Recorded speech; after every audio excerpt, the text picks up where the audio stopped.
The Christmas Strangers by Kate Douglas Wiggin. Adapted by yours truly. One Christmas Eve, two poor travelers came to a house and begged the night's lodging. The house was in good condition with many rooms. Surely they would have a spare room for the weary travelers.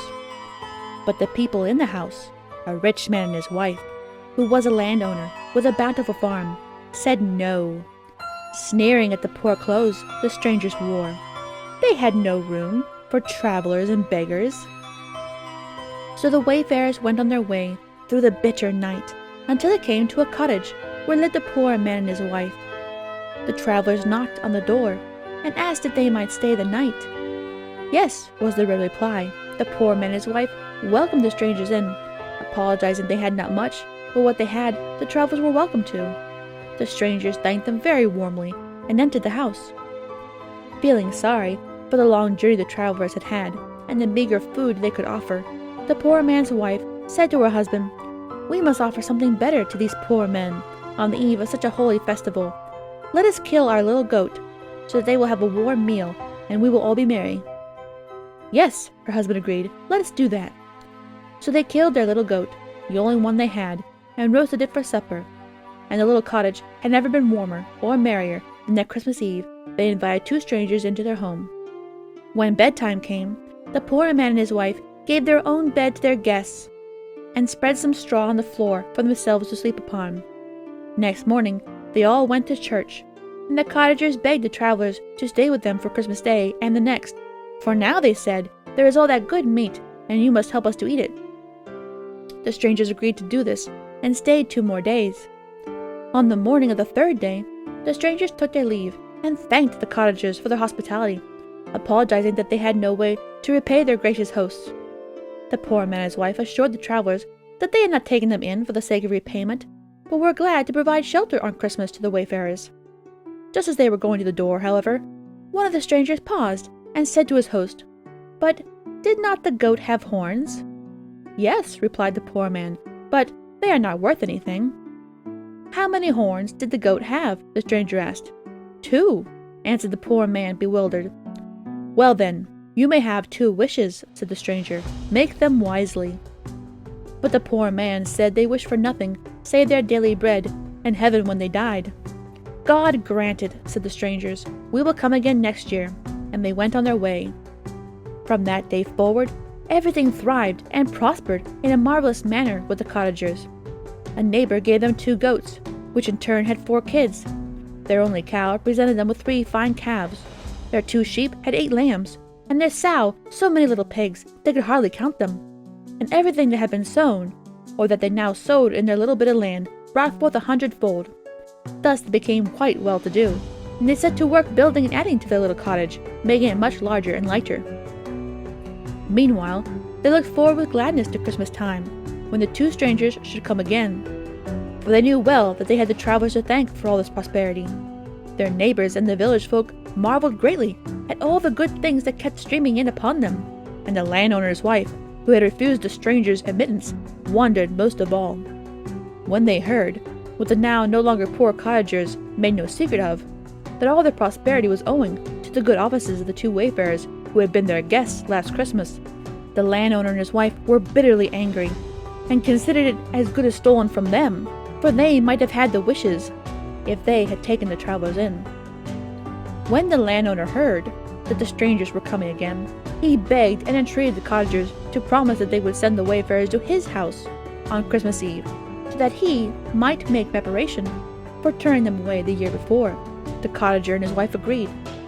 On Christmas Eve, at twilight, the same 2 strangers came again to the cottage, which had now doubled in size, and knocked on the door. Both the man and his wife ran out to meet them, and thanked them for all the prosperity that had befallen he and his wife since their last visit. The strangers then asked if they might stay the night and spend Christmas with them, while the cottagers wanted nothing more, and said so. They also said that they had promised the landowner to send the travelers his way when they came. "Very well," said the strangers. "We will go over there this evening, but early in the morning we will go to church with you and return here to dine on Christmas Day." So the strangers walked to the landowner's house. A servant had been stationed at the door to keep a lookout for them, and he at once ran in and announced their coming. Both the landowner and his wife ran out to meet their prospective guests, apologizing for having sent them away last year and bid them welcome, showing them into their best parlor. The landowner had ordered his fattest ox to be slain, and his wife had shooed the cook away, so that she might roast it herself. And there was soup, roast meat, cake, and good ale, with old meat and wine to go along with the great feast. A room was made ready for the strangers, with 2 large beds in it, with feather mattresses and pillows. The landowner and his wife went to bed, dreaming of the wishes that would be granted to them, and what they would wish for. Next morning, the strangers were up early, and the landowner and his wife begged them to stay at least over Christmas, but the wayfarers insisted they had to go to church, and were spending Christmas Day with friends. So the landowner ordered his finest horses to be harnessed to the best carriage, and insisted on driving them to church himself. The strangers thanked them courteously, and before leaving, one of them turned to his host and asked, "Had the ox any horns?" "Yes, indeed," replied the landowner, trying and failing to keep from smiling, knowing from the cottager how the stranger had inquired about the goat's horns before granting the wishes. "How many horns?" asked the stranger. The landowner's wife pulled on her husband's sleeve and whispered, "Say 4." So the man answered that the ox had had 4 horns. "A magnificent beast indeed," replied the stranger. "Then you can have 4 wishes, 2 for each of you. Make them wisely." And the strangers got into the carriage, and the landowner drove them to church, where the cottagers were waiting. Grinning, the landowner made all possible haste to return home, where his wife was waiting, and they could make their wishes.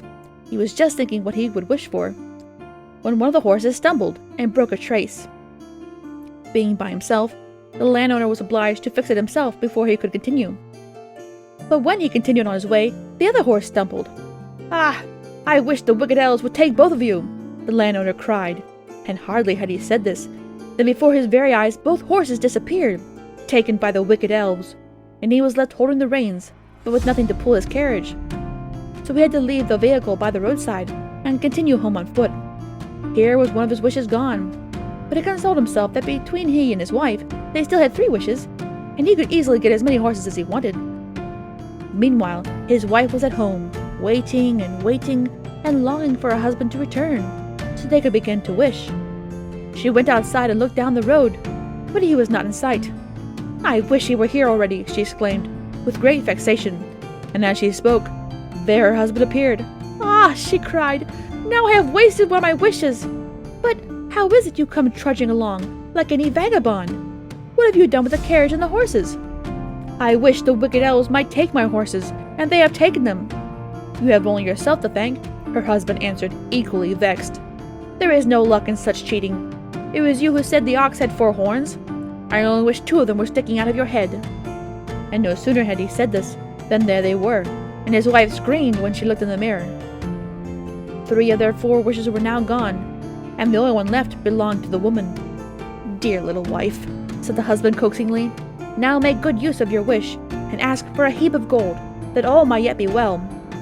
And while your pockets are full, am I to go around with horns on my head for the rest of my life?" she retorted. "No, thank you." So saying, the wife wished the wicked elves would take the horns from her head, and they vanished. Thus the landowner and his wife were no richer for all the wishes, but rather poorer by a pair of fine horses and an ox. The end.